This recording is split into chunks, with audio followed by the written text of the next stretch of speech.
Well, Deborah, firstly, welcome to the Many Field, home, of course, of Penzance New England Rugby Football Club and also the Cornish Pirates. And I mentioned at home, back in Penzance, you've had a very busy time, not only preparing, but also in Tokyo. Just come back from Japan with the GB Women's Sevens team. And of course, it must be wonderful to return home to Haymore in Penzance to see Mum Liv and Dad Charles, who had to watch you on television, of course. Yeah, absolutely. I love coming home. Cornwall is a special place, and I think it almost calls you home all the time. When you're from here, you do like to come back. Yeah. So it's great to be back after Japan and be able to have some celebrations with my family, because obviously they weren't able to come out. Yeah, you told me you had a few days away though. You were quite right too. You've been relaxing with your husband and all gone well. Yes, we went to Ibiza, just lie in the sun because you knew you're definitely going to get good weather. Because as you can see, Cornish weather. Good weather. This is fabulous weather. I think a jacket's needed for today. Well, you've got to have the break, haven't you? You Yeah, just have to have the break. Now, finishing fourth in the medal matches, you know, having maybe your Commonwealth medal, of course, in bronze medal, you're frustrated, no doubt, to a degree. But having said that, with the disruption of the funding that you had, and all that would have involved with not being able to train together, certain players, would have some effect. Yeah, definitely. I think we did great to come away with fourth. I think as time passes, I'll feel a little bit more pride on the fact that we came fourth, but obviously we went there hunting for a gold medal. So to come fourth and come out of all the medals is really heartbreaking, but our squad did go through an awful lot to get to that sort of placing anyway. With the three teams above us were all continued training through COVID. Unfortunately, our programme got defunded, then we had to come back together thanks to the National Lottery, otherwise we wouldn't have been able to, but we only actually came together in March, so from March to July to be able to get ourselves in a position to contend for a medal is brilliant. So the programme did really well. But clearly an achievement in itself for those reasons which you just very kindly expressed to everybody. Now we must also mention, it's fantastic, another Penzance girl competing in the Olympics as well, Helen Glover. Have you come across Helen in any way? So I actually saw her at the homecoming event on Sunday, but very briefly.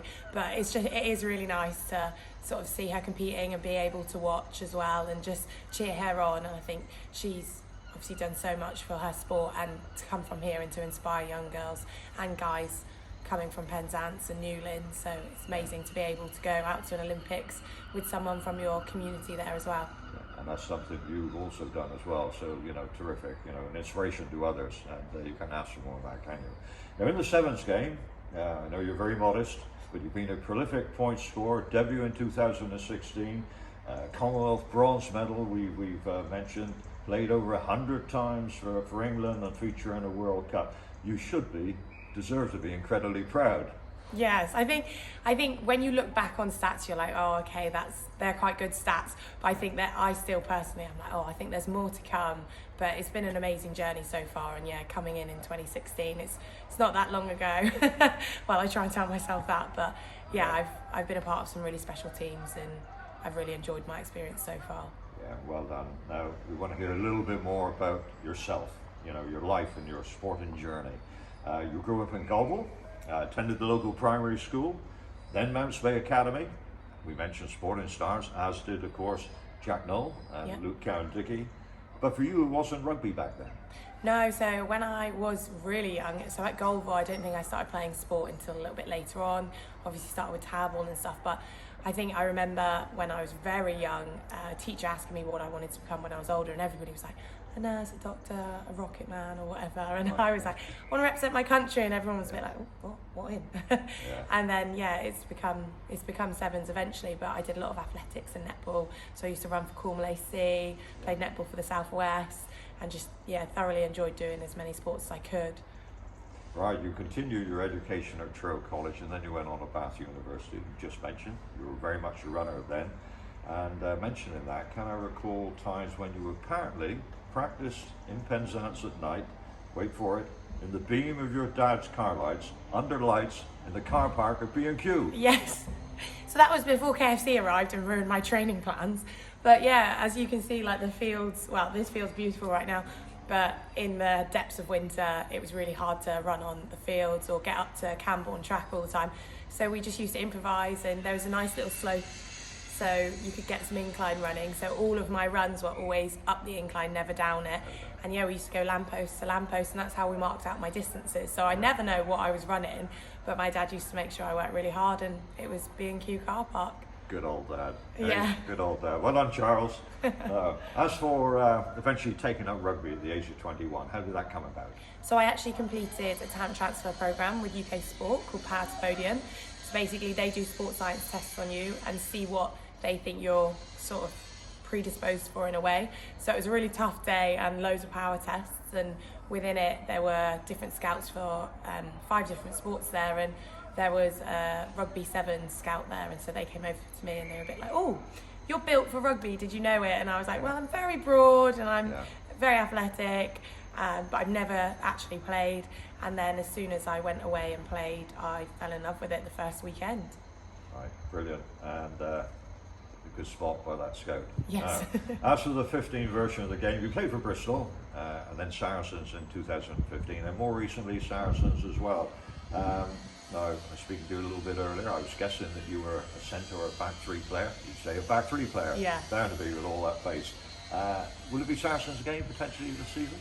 So we're in talks at the moment just because I am looking to relocate. I love the Southwest, so it's all a bit up in the air still, and I'm on my downtime because of the Olympics. So all the other 15s girls are back in training and getting ready for the start of the Premier 15s, but the majority of 7s girls are still sat back, and we're being given an extended period of time to decide what our next moves are.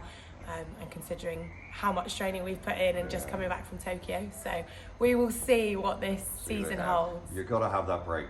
We'll see. So look, the coverage of the women's rugby game is certainly, I've noticed very much in recent years. It's rocketed up really, but perhaps from your perspective and a lot of your colleagues, there's still very much more that could be done. You've got sort of general views reference to that? Yeah, absolutely. I think the women's coverage is improving, but I'd love to see it improve sort of tenfold again. I think we do need to be marketing it better, and I think with you've got to see it as a business model.